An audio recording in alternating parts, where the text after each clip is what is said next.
Spoštovani gledalci našega YouTube kanala, dragi poslušalci našega podcasta, lepo pozdravljeni. Leto 1945, konec druge svetovne vojne, leto 2025, 80 let kasneje, tako da je kar precej različnih obletnic tem povezanih s to 80-letnico, o kateri lahko govorimo. In v visokem poletju leta 1945 so se v Beogradu zbrali poslanci različnih sestav AVNO-ja in pa stare jugoslovanske skupščine na tretjem zasedanju AVNO-ja. AVNO se je sicer začel že z zasedanjem v Bihaću konec novembra 1942, pa potem leto kasneje v Jajcu konec novembra 1943. Pot do tega tretjega zasedanja AVNO-ja, o katerem bomo danes govorili, je seveda tekla v času vojne, kjer pa so se dogajali tudi pomembni politični dogodki, s tem povezani recimo podpis sporazuma Tito-Šubašić leta 1944.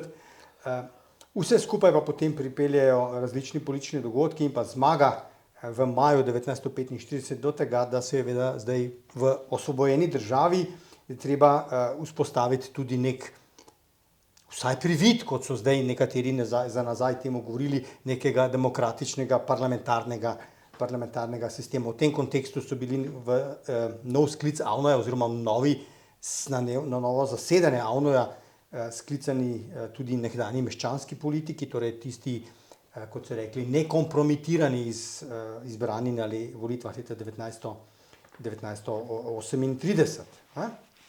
Na drugi strani je med temi politiki seveda tudi nekaj takšnih, ki si želijo pravzaprav vrnitev na staro, torej ta nov okvir, ki ga prinese zmaga ljudske fronte oziroma poenostavnimo, zmaga komunistov z njihovo vojsko pod načelu s Titom, je nekaj, kar ne morejo sprejeti. Seveda na drugi strani so pa še tudi mednarodne okoliščine, predvsem recimo interesi, recimo temu kar lepo velikih sil, tako na eni strani Sovjetske zveze pod zaščitnice komunistov, kot na drugi strani seveda tudi tradicionalnih sil, kot so bile predvsem Velika Britanija. ZDA so tukaj manj, Francije tu ne bomo šteli, ker Francija ne glede na svoj medvojni vpliv v Kraljevini Jugoslaviji, v bistvu po vojni leta 1945 tu ne igra odločilne vloge iz različnih razlogov. Ti postopki, da pridemo do tretjega zasedanja AVNO-ja, so torej trajali kar celo poletje,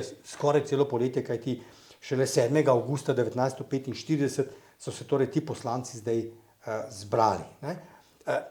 Kakšni so bili zdaj malo bolj podrobno tele zgodbe, ta pot od Jajca do Beograda, če zdaj to karikiramo malo poenostavljeno z lokacijama zasedanja. Torej, kako se je potem izpeljalo, da se je pravzaprav AVNO leta avgusta 1945 srečal takšni sestavi, kot se je? Ja, torej, kot si omenil, zgodovina AVNO-ja sega v november leta 1942. Takrat je to nastalo, je bil v bistvu politično telo. Sicer je vodstvo osvobodilnega gibanja že takrat imelo namen, da ga vzpostavi tudi kot zakonodajno telo, torej kot uradno predstavništvo jugoslovanskega osvobodilnega gibanja, ampak je to preprečil Stalin. Stalin ni želel, da se tukaj kaže neka revolucionarna oblast, priznaval je begunsko vlado in tako naprej. Na drugem zasedanju AVNO-ja, ki je v Jajcu leta 1943, ki je bilo najpomembnejše, takrat je tudi vsaj v grobem formirana nova federalna Jugoslavija in Slovenija dobi svojo državnost. Torej, na drugem zasedanju je bil pa Tito mnogo pametnejši in se ni kaj dosti posvetoval s Stalinom. In je stvari izpeljal in ga samo na kratko obvestil prek teh kanalov, radijskih kanalov, ki so jih imeli preko Kominterne. Tretje zasedanje AVNO-ja je pa posledica kompleksnega dogajanja od spomladi 1943 naprej, ko je bilo jugoslovansko odporniško gibanje priznano. In sedaj smo pravzaprav pri tem vprašanju, ki si ga nekako izpostavil, kaj so bili interesi velikih sil.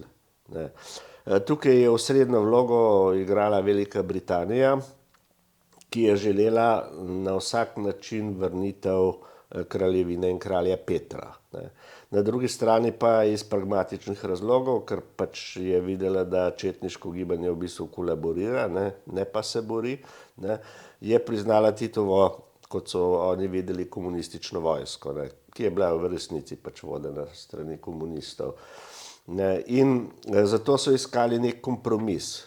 Ne, ambicija Churchilla je bila, da bi seveda to osvobodilno gibanje opravilo svojo vlogo, ki so jo rabili, vojaško vlogo, ne, ker je šlo za najmočnejše odporniško gibanje v Evropi, že od leta 1941 naprej, ne, ker večina odporniških gibanj se razvije tam po kapitulaciji Italije.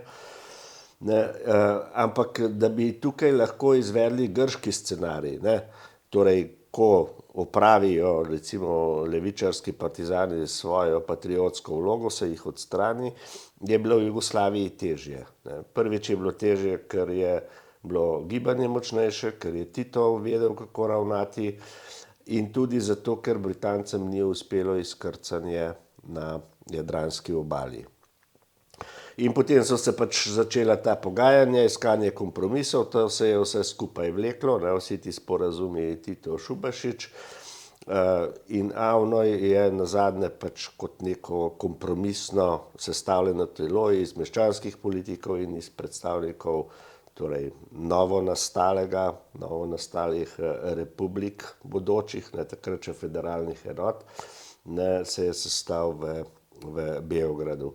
Moral bi se točno, tudi to je res, sestati mnogo prej, ne, vsaj spomladi 1945, ampak zaradi vseh teh zapletov in tudi usklajevanja se je to zgodilo leta 1945. Kaj je bistvo tega zasedanja?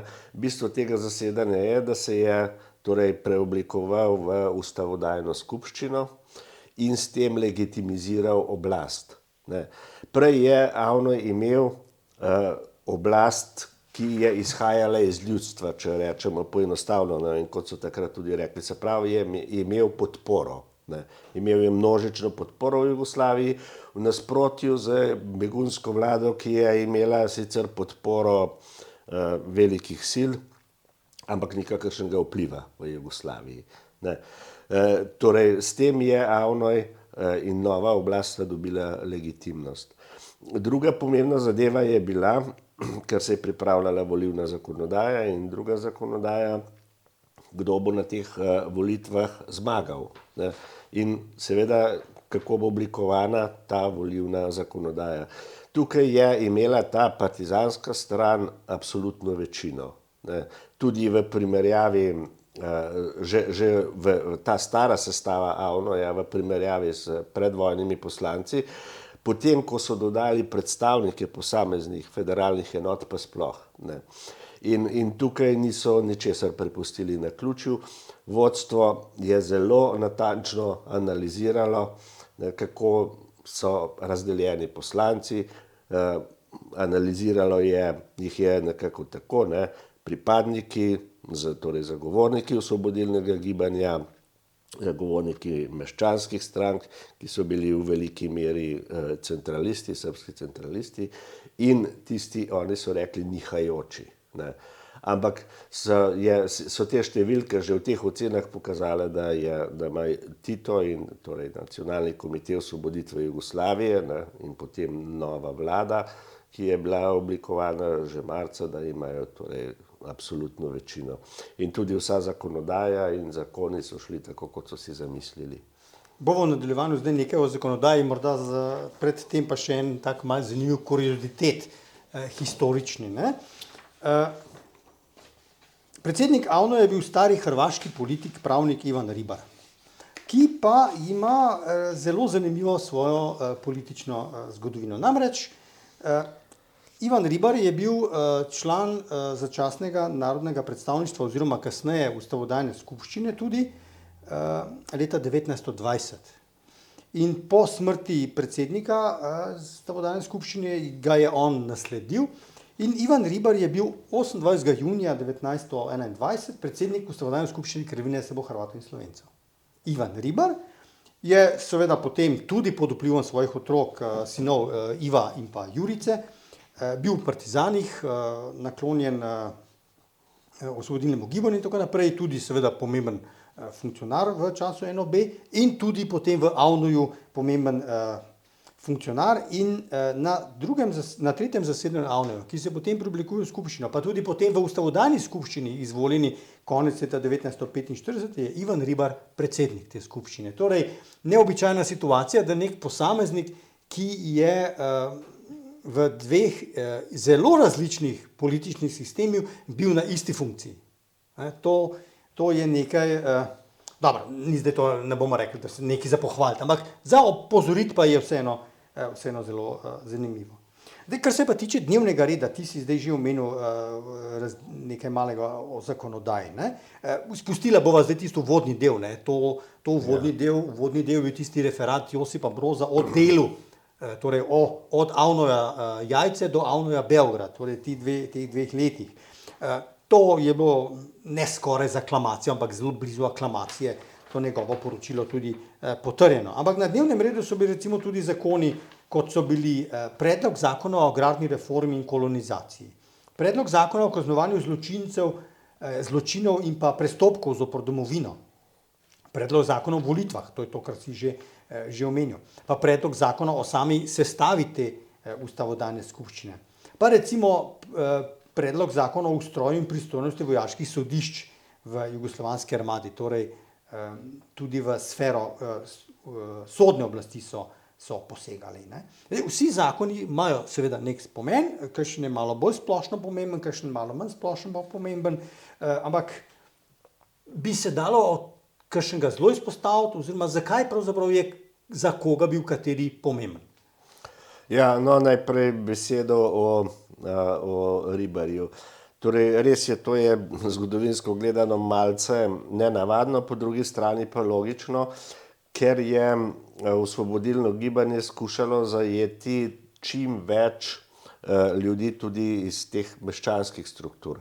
V Jugoslaviji je bila situacija nekoliko drugačna, ker v Jugoslaviji je v resnici obstajala torej komunistična partija, ki je to vodila, in stranka, recimo v narekovajih, protifašistična fronta narodne osvoboditve Jugoslavije je nastala šele leta 1944. Medtem ko v Sloveniji ta situacija je drugačna, ker v osvobodilno fronto so vključene različne skupine.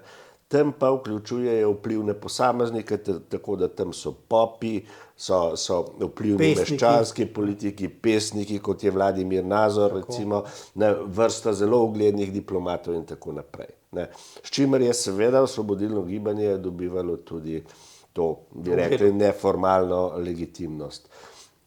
No, kar zadeva zakonodajo, bi jo jaz razdelil na dva dela. Eno je tisto, kar je bilo povezano z volitvami, s sprejemanjem nove ustave, ker to je bil nek proces, ki je tekel pravzaprav sočasno. Za ustavo je bil zadolžen predvsem Edvard Kardelj, pravzaprav za vse povojne jugoslovanske ustave.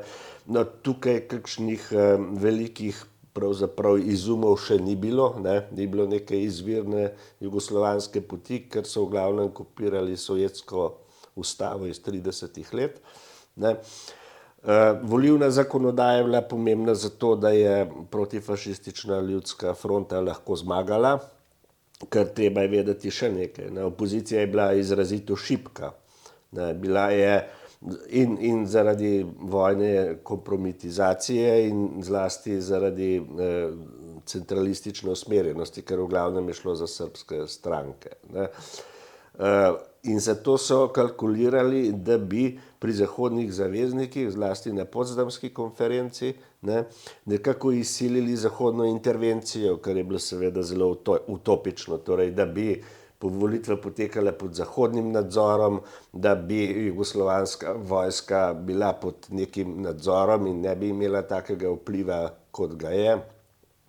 To je bilo seveda v tedanjih razmerah evropskih iluzorno, niti Churchillu ne bi uspelo, Američani pa sploh niso bili zainteresirani. Tako da so se potem odločili za bojkot. In pač iz vsega skupaj je seveda kot absolutna zmagovalka išla protiljudska fronta. Torej, volilna zakonodaja, tukaj je bilo vprašanje volilnih spiskov, ki so bili dostikrat kritizirani, čas da je bil to inštrument, ki ki je Ljudski fronti pomagal na oblast. Čeprav študije kažejo, da so ti odstotki ljudi, ki so jim vzeli pravico do glasovanja, se pravi državljanske pravice, relativno nizki. In ta podpora je bila res enormna. To so priznavali vsi zahodni diplomati. In še nekaj treba reči, seveda, treba je upoštevati tedanje razmere. Problem naših percepcij je, da vedno to gledamo za nazaj z današnjimi standardi, ki so takrat seveda popolnoma drugačni. Tako da skozi ta proces volilne zakonodaje in potem volitev in sprejetje ustave, kar je nekako povezano, se je torej ta nova oblast tudi mednarodno popolnoma legitimizirala. Pri Sovjetski zvezi to sploh ni bil problem, čeprav je Sovjetska zveza in Stalin sta ves čas taktično opozarjala Tita, da mora ohraniti pluralizem. Se pravi, da mora, in tudi ta ljudska fronta, ta ljudsko-frontni način demokracije je pravzaprav na nek način jugoslovanski izum. Izhaja seveda iz predvojne tradicije ljudskih front, ampak tukaj gre za to, da se različne skupine, frakcije, stranke združijo v enotno gibanje. To so potem uporabili v vzhodni Evropi, ampak z drugim namenom, da so komunisti prišli na oblast, ker so bili šibki, so potem opozicijo rezali, kot so rekli Madžari, kot salamo po koščkih. V Jugoslaviji to ni bilo treba. Torej, to je ta del, ki je šel relativno gladko. Pa črna skrinjica? Prosim? Črna skrinjica? Črna skrinjica, ja. Torej, ker ni bilo teh volitev, ker ni bilo opozicije uradno, hoteli so pa dati možnost, da ljudje, ki se ne strinjajo z Ljudsko fronto v Sloveniji, torej z Osvobodilno fronto, izrazijo svoj glas proti, so dali tako imenovano črno skrinjico. Volitve so bile, kot vemo, zgodovinarji, s tako imenovanimi volilnimi kroglicami, to so take gumijaste kroglice. Vsak volivec jo je dobil, jo dal najprej v eno škatlico in potem v drugo škatlico in v eni od teh dveh jo je spustil. Take volitve so bile zato, ker je bilo veliko jugoslovanskega prebivalstva, torej nepismenega. In so ta koncept se je ohranil še tam do začetka 50-ih let, potem so se pa razmere že spremenile. Torej, drug del zakonodaje je bil vezan predvsem na to, da se potrdi tisto, kar je predsedstvo AVNOJ sklenilo med drugim in tretjim zasedanjem AVNOJ-a, ker je pač imelo funkcijo zakonodajne oblasti. In v tem recimo nekem kompletu, ki so ga potrdili, je bilo tudi nekaj sklepov, ki so sporni bili, sporni pač z današnje percepcije in ki so jim osporavali potem, ko je Jugoslavija razpadla. To velja zlasti za ta zakon o zaplembi premoženja, nacionalizaciji, in tudi agrarni reformi, ker to se je začelo že med vojno, z odlokom predsedstva AVNOJ iz leta 1944, zakonodaja pa to nadgradila. Tukaj je bila ključna pri tem tretjem zasedanju zlasti agrarna reforma. Zakaj? Ker večina pripadnikov narodno-osvobodilnega gibanja so bili kmetje. In ena najpomembnejših obljub narodno-osvobodilnega gibanja je bila, da bo prišlo do prave agrarne reforme, se pravi, tisto, kar je bilo po prvi svetovni vojni, in da bo zemlja razdeljena, kar se je tudi zgodilo. In tukaj pa je bilo odstopanje od sovjetskega koncepta, ki je v tem videla kasneje, v sporu z Informbirojem leta 1948, ta buržoazni premik Jugoslavije. Spet ste uvedli kapitalizem. Tako da ta agrarna reforma je bila zelo pomembna, da so nagradili kmetje in jih hkrati pridobili za volitve.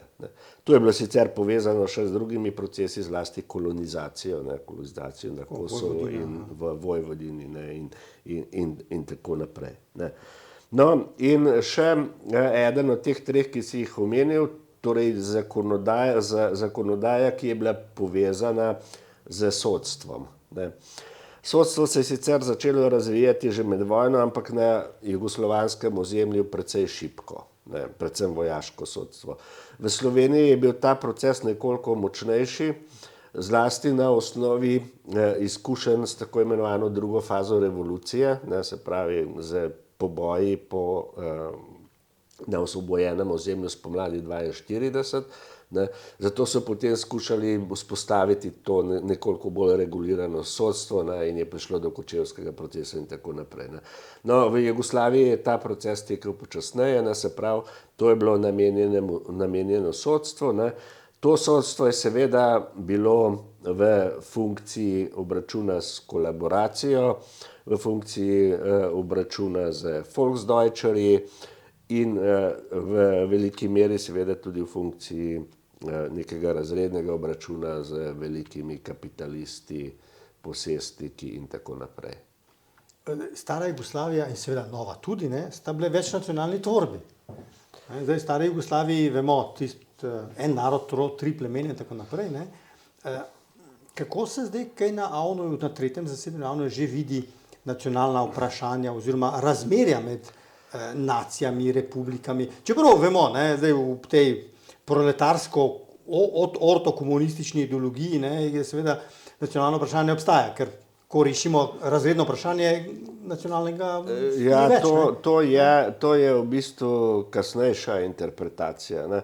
Nacionalno vprašanje je bilo izjemno pomembno in brez njega pravzaprav, ne, brez nekega iskanja federativnega koncepta jugoslovansko gibanje, partizansko gibanje ne bi bilo uspešno, to definitivno. Ne.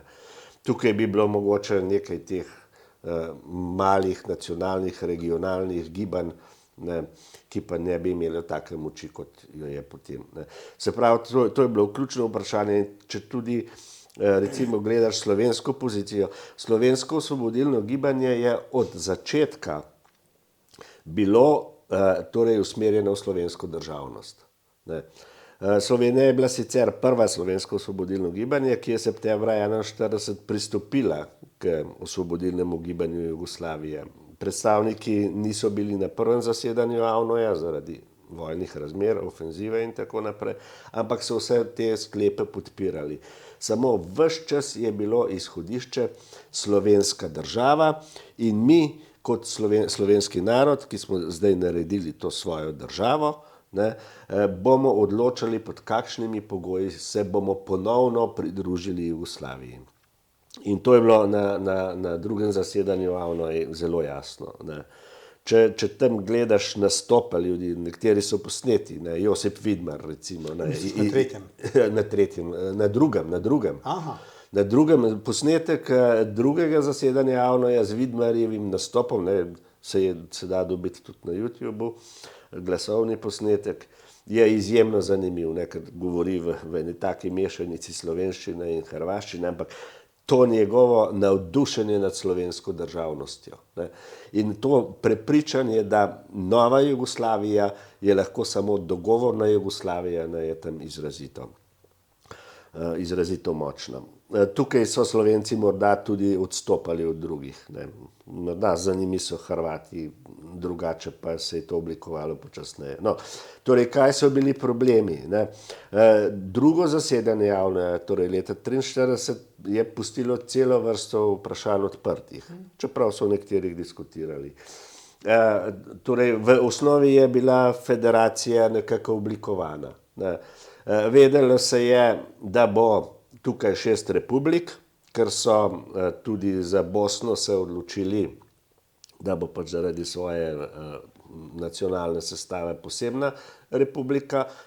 Tako da na drugem zasedanju AVNO so svojo državnost dobili Slovenci, vrnili so si jo, da tako rečemo, Črnogorci, dobili so jo Makedonci in dobili so jo Bosanci, ne, torej prebivalci Bosne in Hercegovine vseh 3 narodnosti. Ne. Torej 4 od 6 republik pravzaprav so z drugim zasedanjem dobile svojo državnost. AVNO je sicer izhajal iz pravice narodov do samoodločbe in tudi na zahtevo Slovencev do odcepitve. Ne. To je bil problem, ki so si ga potem zelo različno interpretirali ob koncu Jugoslavije. Ne. ker torej takrat so, kot je komu ustrezalo, ne, Miloševiću je ustrezala pač pravica narodov, ne, ker je to zajemalo tudi Srbe izven Srbije, Slovenci so vztrajali pri pravici republik. Ne, tako da tukaj so bili ti pogledi različni in jih je razrešila šele kasneje Badinterjeva komisija. No, ampak da se vrnem. Torej, nerešeno je ostalo vprašanje Kosova, kaj z njim. Nerešeno je ostalo vprašanje Sandžaka, to je pokrajina z močnim, takrat močnim, pa tudi še danes muslimanskim prebivalstvom, deloma v Srbiji, deloma v Črni Gori. Sandžak je bil na koncu razdeljen po stari srbsko-črnogorski meji, čeprav je imel svoj protifašistični svet, se pravi, ni dobil avtonomije. Ne.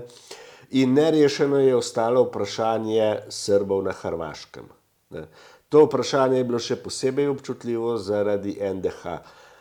No in tukaj pa pride pravzaprav v poštev oziroma bi rekel v odločitev ta teza, da je važno, da bomo mi rešili razredna vprašanja, to bo pa rešilo tudi nacionalno vprašanje. Ne. Zato status Srbov na Hrvaškem ni bil doročen. Ne. Potihem se je nekako štelo, da so enakopravni s Hrvati, in to je potem v kasnejših ustavnih procesih, ne, z ustavo leta 1944 je bilo tudi institucionalizirano. Ne, tako da je bila Hrvaška država hrvaškega in srbskega naroda in manjšin oziroma narodnosti, kot se je takrat reklo. Ne. In konflikt je nastal, kot vemo, če spet potegneva en lok, leta 90 s tako imenovano božično ustavo, ko je Tudžman Srbe znova recimo naredil, oziroma jih črtal, lahko rečemo, naredil za manjšino. Ne. Tako da to vprašanje Srbov na Hrvaškem je že takrat ostalo odprto. Ne. Problem Kosova je bil v tem, da Kosovo je hotelo ali republiko ali še predtem združitev z Albanijo. Ne. In je prišlo tudi do upora tam, ki ga je jugoslovanska armada zadušila. Ne. In tam se je potem vzpostavila Jugoslaviji naklonjena oblast, tudi iz albanskih komunistov z Kosova. In tako da Kosovo je potem dobilo, Kosovo in Vojvodina sta dobila status avtonomnih oblasti, najprej, to je to po tem sovjetskem modelu, s kasnejšimi ustavnimi spremembami leta 1953-1963 pa sta postali pokrajini. Ne. Za konec morda še nekaj o pravni formalnosti, oziroma to pripelje potem lahko še čisto na koncu res do tega, o čemer si že nekaj malega govoril. Namreč po osamosvojitvi se je večkrat zgodilo, pa ne samo na področju sklepov Avnoja, še mnogo drugih stvari je bilo takšnih, ne, da so tudi pravne stvari začeli razlagati z današnjim vatlom za nazaj, ne, kar seveda je neka popolnoma z logiko skregana stvar. In, kako danes vidimo Avnoj, oziroma kaj je zasedanje na koncu tretje, ne, zasedanje Avnoja povzročilo, pomenilo, napeljalo k dogodkom ob razpadanju Jugoslavije. Delno si že omenil recimo ta problem v hrvaški ustavi malo, ampak verjetno je še nekaj stvari treba zagotovo. Tukaj sta dve zadevi. Eno je to večno vprašanje legalnosti, legitimnosti in tako naprej. In mislim, da to za zgodovinopis je absolutno ni sporno. Ne. Mi imamo na eni strani Avnoj, ne, ki je sprva, bi lahko rekli, formalno nelegalna oblast, ne, ima pa legitimnost ljudi. In potem postane legalna tudi mednarodno priznana oblast. Kraljeva oblast v Londonu je formalno sicer v mednarodni skupnosti, ampak ne vsej, ker precej držav je priznalo razkosanje Jugoslavije, ne, vključno z Vatikanom recimo. Ne. Torej je v tem smislu recimo temu legalna oblast v mednarodnem kontekstu, nima pa nobene legitimnosti in nobene moči. Ne. Se pravi, tukaj to razmerje je jasno. Zdaj, če gledamo vse drugo o legalnosti, legitimnosti, čemerkoli sploh ne moremo govoriti. Ne. NDH je ustaška tvorba, ne, ki je marionetna, ki se je odcepila. Vse te kvizlinške tvorbe, ki so nastale, Nedičevska Srbija, recimo, ali Rupnikova, recimo, pokrajinska uprava. Nataša Najman. In vrsta drugih, ne, so v bistvu kvizlinške tvorbe. Ne. Ljubljanska pokrajina je vključena v italijansko kraljestvo s privolitvijo slovenskih politikov. Ne. Da ne govorim o tem, da sta se Korošec, ne, in potem Natlačan, ki je po sili razmer ostal zadnji od teh meščanskih politikov, ne, že vnaprej odrekla Jugoslaviji. Ne, in sta šele kasneje naknadno je skušal Natlačan nekaj to popraviti, relativizirati in tako naprej. Ne. Tako da tukaj pravzaprav, ne, stališče legalnosti in legitimnosti ni nobenih dvomov, razen za res kakšnega ideološkega obsedanca, da tako rečem.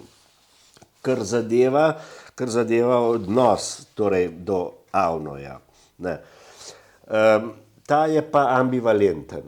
Ambivalenten je bil že v času, ko je nastal, ne, oziroma ko se je konstituiral v to, na tretjem zasedanju v začasno ljudsko skupščino, ne, ker so tudi različne države imele različne poglede. Ne.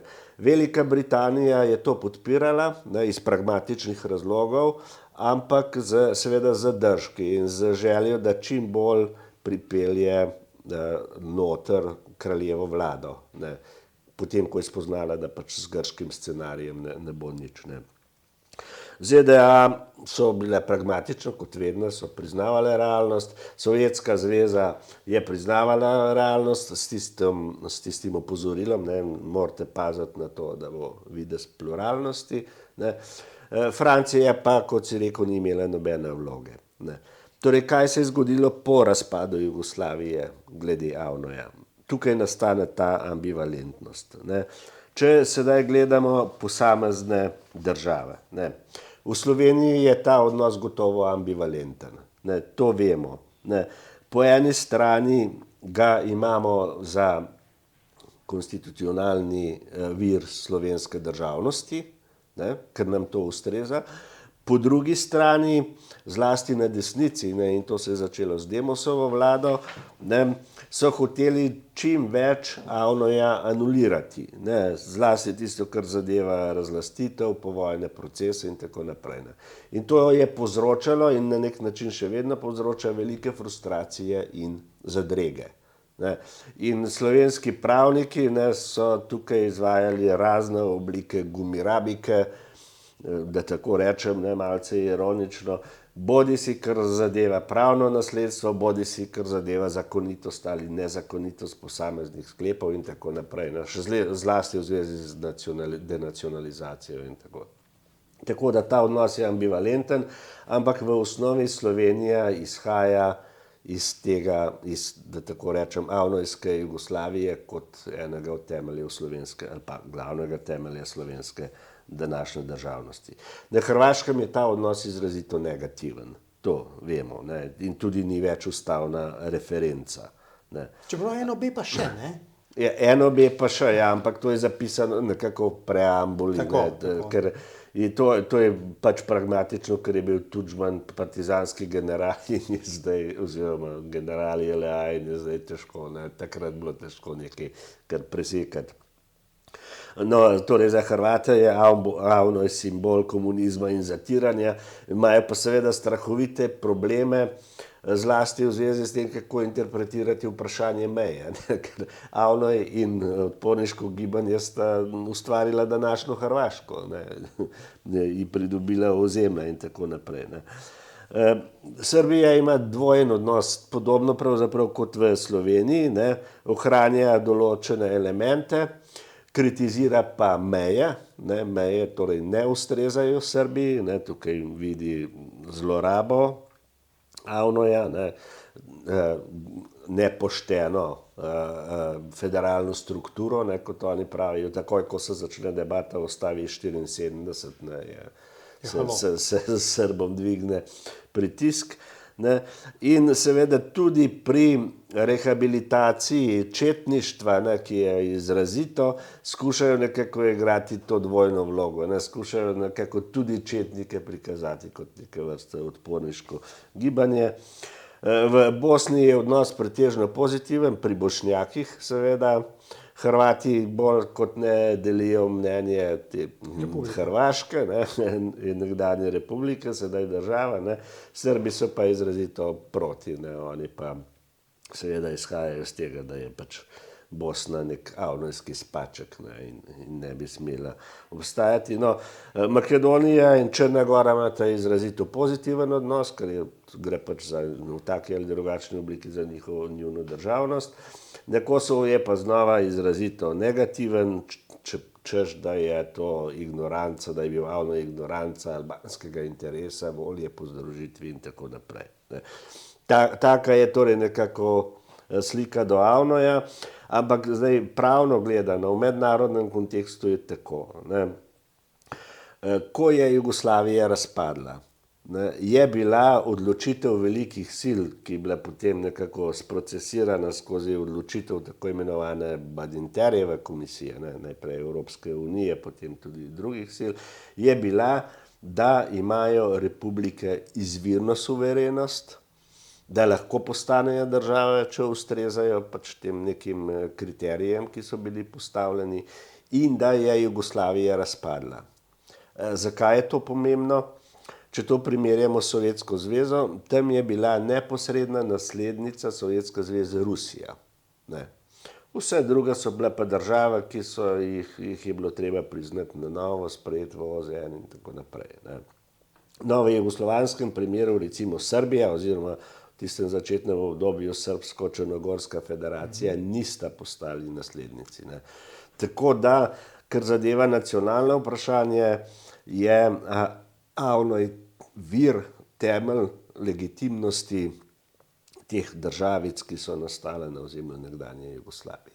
Bom izkoristil še eno priložnost, sem se ravno vmes spomnil, zdaj, ko si omenil malo mednarodne okoliščine pa avnoj, še eno relacijo, pa da še to pojasnimo gledalcem, ne. Avnoj je včasih podobno, na podobni valovni dolžini omenjen kot Benešovi dekreti, ne, kot nekaj groznega. Ne.